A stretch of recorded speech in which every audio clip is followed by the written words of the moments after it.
Barrister Asaduddin Owaisi, सदर कुल हिंद मजलिस इत्तेहादुल मुस्लिमीन और रुकन पार्लियामेंट हैदराबाद सुप्रिया सोले और दीगर कायदीन ने भी इस धरने में शिरकत करते हुए अपनी हिमायत का इजहार किया।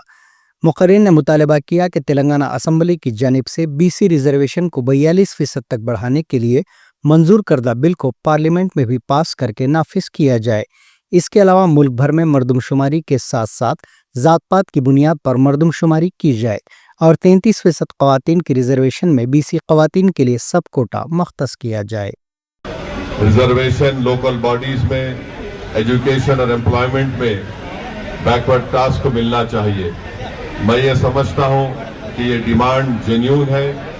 ये हमारे कॉन्स्टिट्यूशन हमको इस बात की इजाज़त देता है कि हम आर्टिकल 15 और 16 के तहत जो सबसे कमज़ोर हैं, जो वीक हैं, उनसे इंसाफ करें।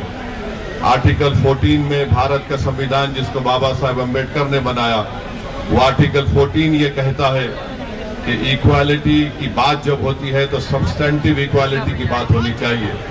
तो हम इस बात का डिमांड करते हैं भारत सरकार से, नरेंद्र मोदी की सरकार से, कि इस 42% को 9 शेड्यूल में शामिल किया जाए और साथ ही साथ नरेंद्र मोदी बहैसियत वजीर आजम, प्रधानमंत्री बार बार कहते हैं कि वो उनका ताल्लुक बैकवर्ड क्लासेस से है।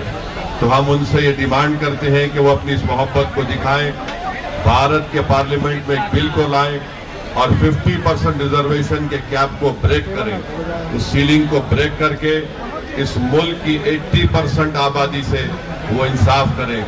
ये हरगिज ऐसा नहीं हो सकता कि 80% आबादी से 38% या 40% में रिजर्वेशन मिले और जिसकी आबादी 10% है उनको 20% रिजर्वेशन कैसे दिया जा सकता है।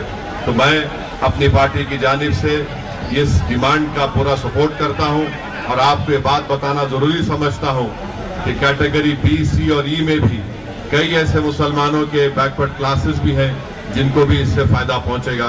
तो बहुत बहुत शुक्रिया आप तमाम लोगों का कि आपने मुझे आने का मौका दिया। हम इसकी तारीफ करते हैं।